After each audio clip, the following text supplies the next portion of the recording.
I'm going to do my best this time around and not to go off on some rabbit trail. So here we go. When it comes to tithing, this is some people's sacred cow, and they don't want to hear anything else that is truthful towards tithing. I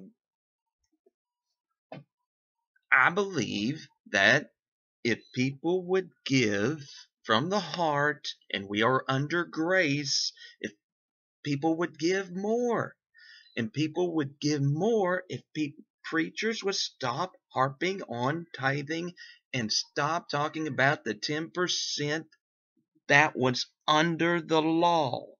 When you put people back under the law, they're not going to want to give much. If they would stop doing it and stop trying to put God's name to it and saying, oh, we are under grace, and then why is this so hard to get? Not that many people are going to get this. Not the people are going to accept this. It takes God to reveal this type teaching and preaching to people, and it has been around forever, but it's not popular because it wasn't bringing in the money, or at least they didn't think it was. If preachers would talk about grace and the love of giving and from the heart, I believe people would give more, and they wouldn't have to worry about the finances. And for the 10% preachers, it is like they do not trust God to put it on people's heart to give. So it's like they have to take it upon themselves and try to get people to give. So they push that 10% and push tithing and come up with all kinds of scripture. And half the scriptures they come up with sometimes has nothing to do with giving. And it's hilarious. Is there tithing in the Bible? Yes. The 10% preachers, for some reason, don't want to tell the entire truth of when it comes to tithing. There's more to it in the Bible. There's a lot on tithing that has been passed down from tradition. But when you open your mind and heart, and you will see what the Bible has to say, is a lot different from what has been taught from tradition. I would say, look up Webster's dictionary from 1828. It's pretty fascinating once you read that. Look it up. And let's look at Leviticus 27:30 and Deuteronomy 14:22. They gave a tenth yearly, not weekly or monthly. There was also a time they gave every 3 years. But you don't hear about that. Deuteronomy 26:12. Not all your tithes went to the priesthood. And also, look at Amos 4:4. Even in there, it talks about every 3 years. There was a time you had to add an extra 20% to your tithe.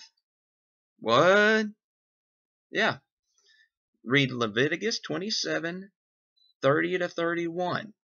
In this chapter and verse, if a person redeemed their crops, what did they redeem it for? Money. They redeemed their crops for money and gave money. They were when they gave money to the tabernacle, they were to add an extra 20%.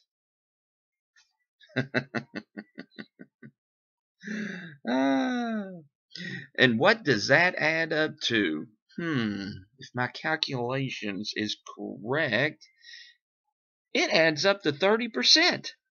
So actually, you're supposed to give 30% to the church. If you're going to go about off of this correctly, you are to give 30% to the church. What? Yeah. Because when they redeemed their crops for money, again, for money, they added an extra 20% onto the tithe. Now, very quickly, let me give you 7 or 6 reasons why we are not required to tithe. Believers are no longer under the Mosaic covenant. Read Romans 6:14-15, Romans chapter 7, 5-6, and read the entire book of Galatians. And read 2 Corinthians 3, 4-18. Let me tell you, the commands stipulated in the Mosaic covenant are no longer in force for believers, but preachers still force this law on us. We are under grace, under the new covenant, but they always want to bring us back to this one for some reason. And then once again, I say for some reason, but it all has to do with money. Number 2, the examples of Abraham and Jacob is not a pattern for us to be giving. Abraham, once again, he gave from out the love of his heart, and he gave when he won from the spoils of war. So, what are we to do? Are we to rob somebody and then give? No. But that's what Abraham did. He won from spoils of war. He did not tithe on his own income. He never did. And then Jacob, what did he give? He gave only if God blessed him. Only if you will bless me, then I will give. Tithes were given to the Levite priests, and there are no Levite priests today in the new covenant, and there are no Levite priests today alive. And now believers today are priests. Jesus is our high priest, so Jesus is living in us. Read 1 Peter 2:9, Revelations 1:6, Revelations 5:10. And number 4, the tithe is tied to the land under the old covenant.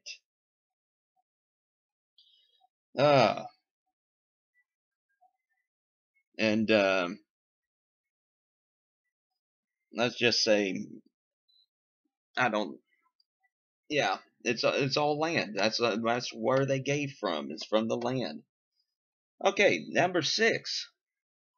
Did Jesus affirm the tithe? Did Jesus command, once Jesus said it, that in Matthew 23:23 and Luke 11:42, that justifies that we should tithe?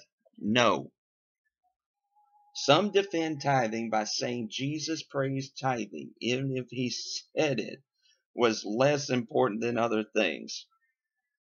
Let me tell you, this argument appears strong, but is not persuasive.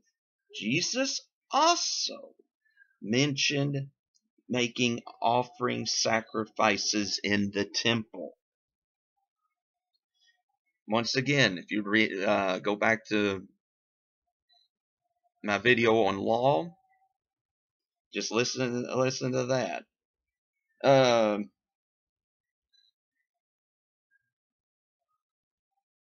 Like I said, Jesus also mentioned offering sacrifices, and that is in Matthew 5:23. But do we think that for one iota that we should build a temple in the back and start making sacrifices again? No. No. But for some reason, we want to go back under the law when it comes to tithing. But like I said, if we would just get grace and the love of God when it comes to giving, we would give, I believe people would give more from their hearts if preachers would just preach on grace and the love of giving and stop putting us back under the law. That's they act like politicians need push on something. Um, I really believe after Calvary, it's a whole new ball game. And then I really believe when preachers preach on tithing, they're saying what Jesus did at Calvary was not good enough. That we need something more. Just trust in God to supply your needs for the church. And if you're struggling, say so. It's Also, God will leave the doors open for the church if He wants the doors to stay open, and they will not struggle.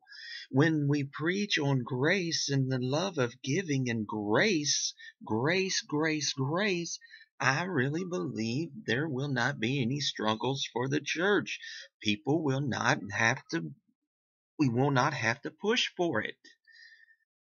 But you got preachers that have to push for it.